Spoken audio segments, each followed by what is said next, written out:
Hello, it is Mac here, and today I'm going to talk about a custom race I made in GTA Online called Need for Speed Hot Pursuit. So this is a custom race I made in GTA Online. It's also a race that I made on a live stream, so if you'd like to go check out that live stream, and if you'd like to watch me building this job live, then you can go check that out. I'll have a link in the description to where you can go check out the job. But this is a job that I've been wanting to make in GTA Online for a pretty long time, ever since the creator was ever added to GTA Online. The problem with it was actually making so that you could have a wanted level. That was one of the hardest parts about this. Now, whenever Ill Gun and Games Part 2 came out, and whenever I saw that you could make a job in the Air Force base, I was like, I need to get on this. I need to go make this job. Now, what this is it's a Need for Speed Hot Pursuit kind of job. So it's kind of like where you're the racer and you have to avoid the cops. Now, Need for Speed Hot Pursuit, the 2010 version, is one of my favorite games of all time, and I really did like that game.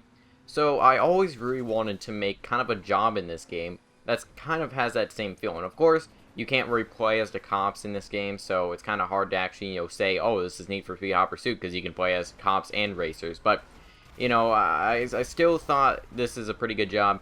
Now, it's also a 30-player job, so that's kind of cool. If you can actually get 30 players into your session, it's probably going to be a pretty fun job. Now, on screen, you're going to be seeing the actual map for this race. So you spawn in Fort Zancudo, and then you have to make your way out of there. There's just a ramp, and, it's pretty obvious how you can get out of the area.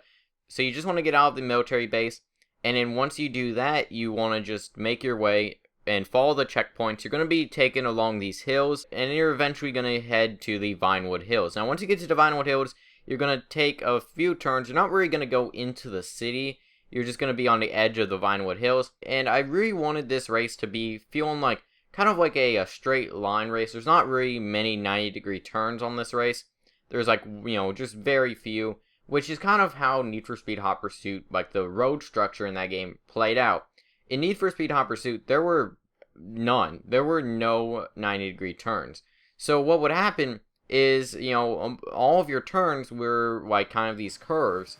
And that's kind of how I wanted to build this race. I wanted it to be, not really many 90-degree turns. Almost all of the turns in this race are just curves, which I really do like races like that. Also, the way that, this job gets its name is because if you have wanted levels on in this race, you're always going to have cops on you unless you die. But even if you die, you will not have cops, but you're probably just going to run into a cop anyways, so you'll get cops back. So that's kind of, where the name came from. So you're going to have 4 stars for the most part, unless you do respawn, which you may have to do. If you do play on GTA Race, which is kind of the best way to play this race, there are a few pickups where you can fix your car, so there's that. There's also a few rockets and boost. I didn't place too many boost because I didn't want you to boost past a turn. So they're mostly rockets. But yeah, it's a pretty fun job in my opinion, and I really do like it. If you'd like to go download this job, then there will be a link on the Rockstar Social Club. It's an Xbox One job, but if anybody would like to recreate it on any other platform, then you can go do that. So let me know your thoughts on this job in the comments. Hope you'll enjoy. Feedback is Christian. I'll see you guys in the next video.